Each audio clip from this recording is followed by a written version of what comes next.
President Trump announcing that he will be visiting Beijing in April following a phone call with Chinese President Xi.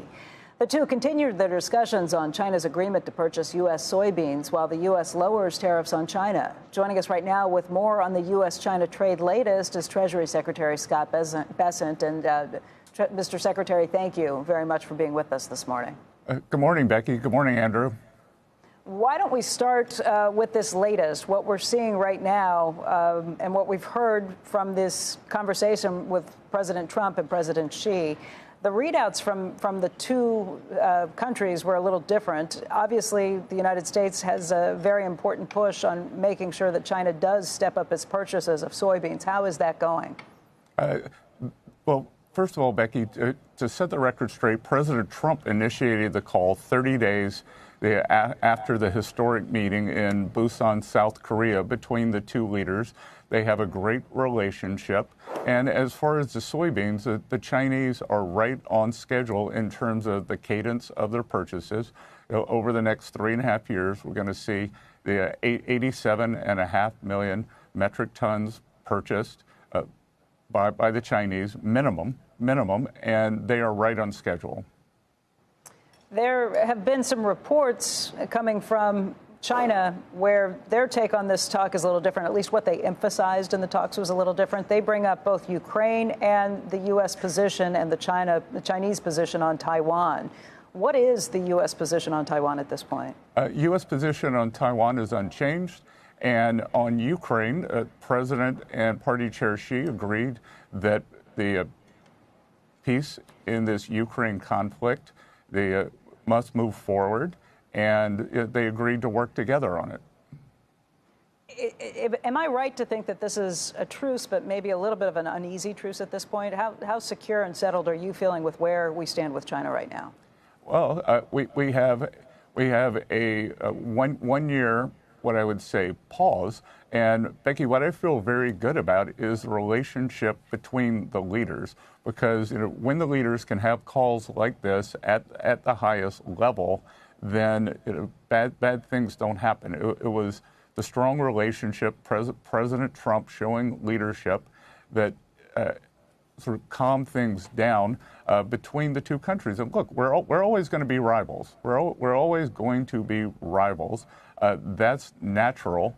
But are there things we can do together? Yes. We have the relationship in a good place. President Trump is going to do a state visit to Beijing. Xi is going to come to the U.S. for a state visit. He'll also be in the U.S. for the G20 at Doral. And President Trump may attend the APEC summit in Shenzhen in November. So if there are 4 meetings during the year, I think that gives the relationship great stability, and stability is good for the American people and good for the world economy. Mr. Secretary, I wanted to pivot the conversation. We've been talking all fall with you about the prospect of the president selecting a new Fed chair. And as we get close to the end of the year, I wanted to get an update as to where things perhaps stand right now. Yep. So we're going to have the last interview in the second round today, Andrew. We got 5 very strong candidates. I'm impressed with all of them. And Andrew, I'll tell you, one of the things in terms of the criteria that I've been looking for that I have morphed a bit on in the fall when we started with 11 candidates is in talking to these candidates, I realized the Fed has become this very complicated operation. It's no longer just a price setting of money. There's this very complicated calculus between the monetary policy, the balance sheet, and regulatory policy. And we've really emphasized in the interviews what's the interplay for that calculus in terms of the best way forward for the American economy, and what is each person's point of view in terms of protecting the American people, protecting the economy, and moving forward with the dual mandate. Can you give us a hint? We often talk about the two Kevins, Kevin Warsh and Kevin Hassett, being the front runners. Is that still the case? Andrew, I'm still got one interview left, so I don't think it would be prudent to give any hints. And I think that there's very, very good chance that the president will make an announcement before Christmas. But it's his prerogative whether it's before the Christmas holidays in the New Year's. But things are moving along very well.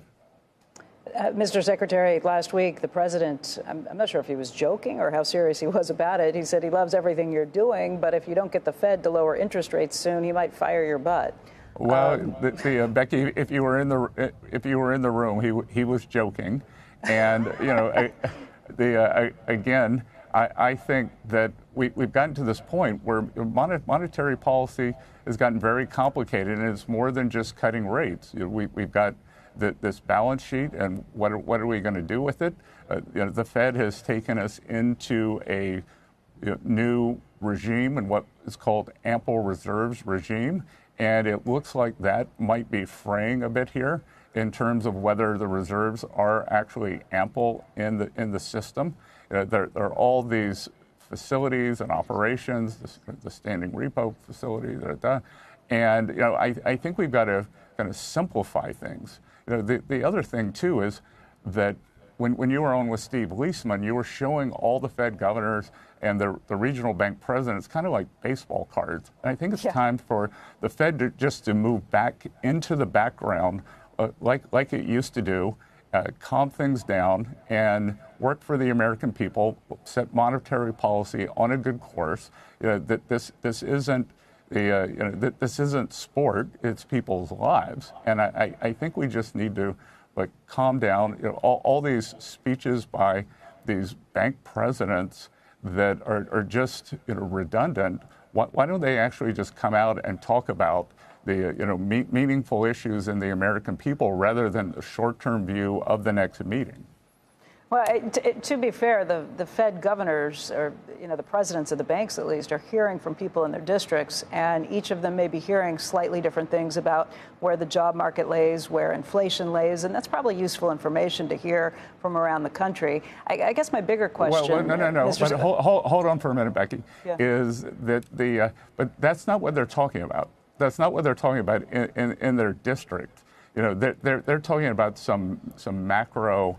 Well, Susan Collins was saying she hears about inflation. She was just on last week with Steve Leisman, the Boston Fed president, and she was saying that she does hear a lot about inflation from within her district. That was kind of the part of that interview that jumped out to me the most. Well, the other thing I'll tell you that I find very interesting is these regional presidents were supposed to be people from the district, and it was supposed to break the New York hold on the reserve banks. And we've got at least 3, maybe 4 of the reserve banks where people were hired from outside the district. They don't even live in their district. They commute back to New York. So these are New Yorkers. They going out into the country and then coming back on weekends. I'm not sure that's the way the Federal Reserve was designed. Mr. Secretary, I'm curious how you grapple with this question. The president, and I believe yourself, have talked about perhaps the need to lower interest rates. The president's clearly made that case.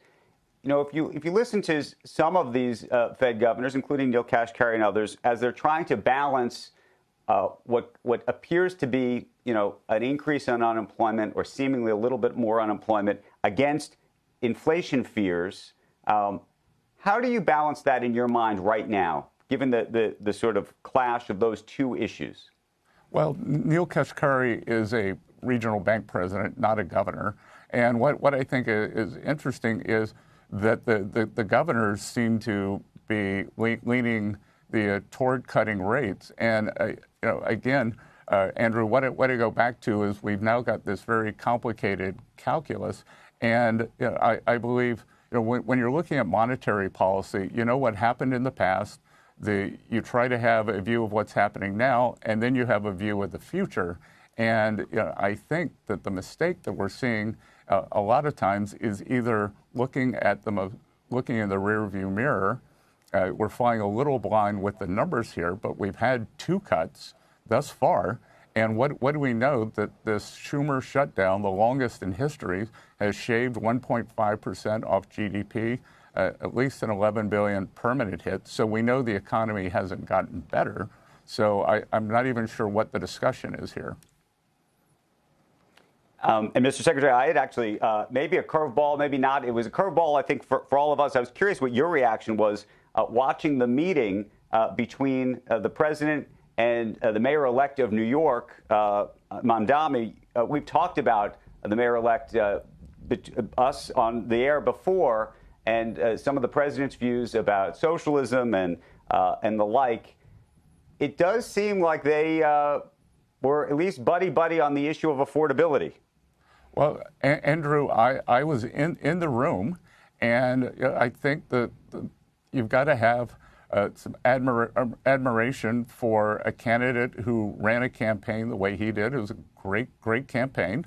He is clearly the leader of the Democratic Party now, and I think it speaks to how open-minded the president is that he invited him into the Oval. Senator Schumer never endorsed him. I don't even know if he's met with him. And President Trump wants the best for New Yorkers. I can tell you my impression of the mayor-elect is he's a young man with a lot of old ideas that have never worked. And point to one example where policies like his have led to anything other than a decline. But President Trump wants the best for the American people, and he hopes that New York will do well.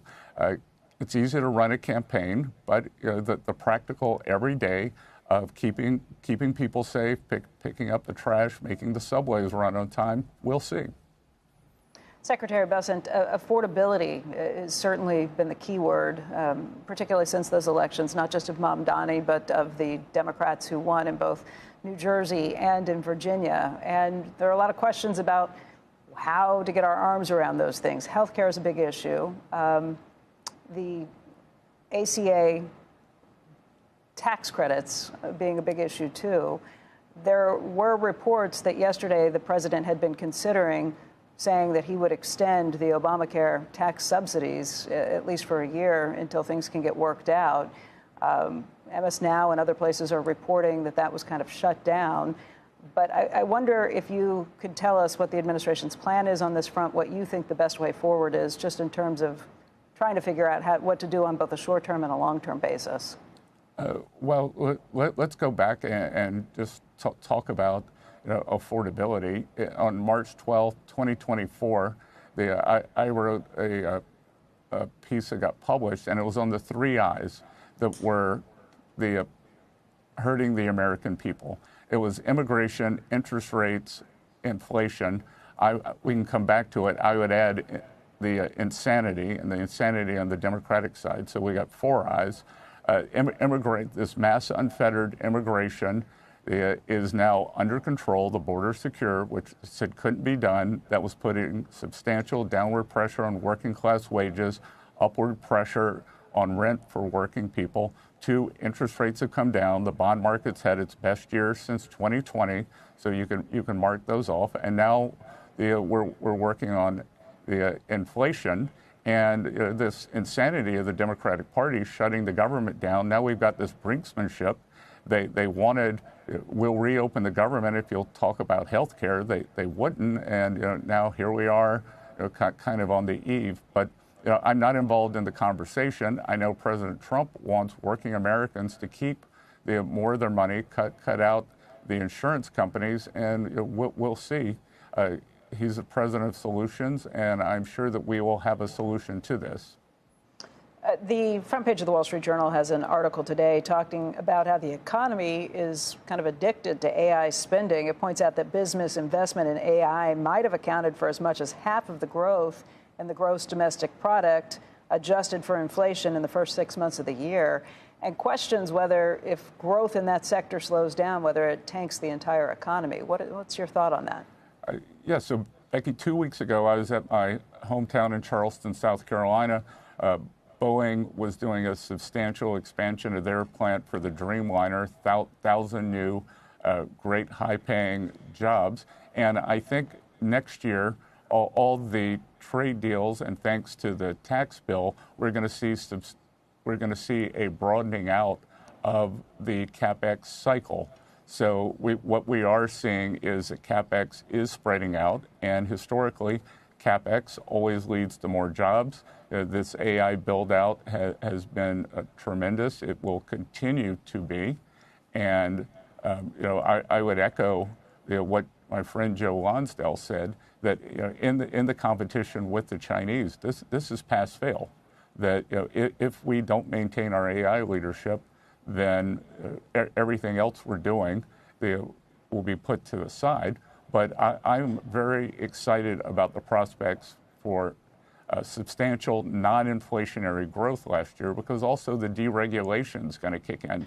And to go back to your question on the Fed, this is where I think we may be in a 1990s scenario, and Alan Greenspan had the ability to have a framework, be forward-looking, look at the productivity that was going on, and I think we're seeing that same kind of productivity here.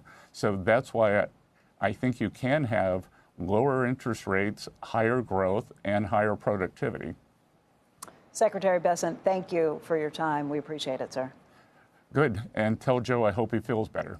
We will. Thank you. Thanks.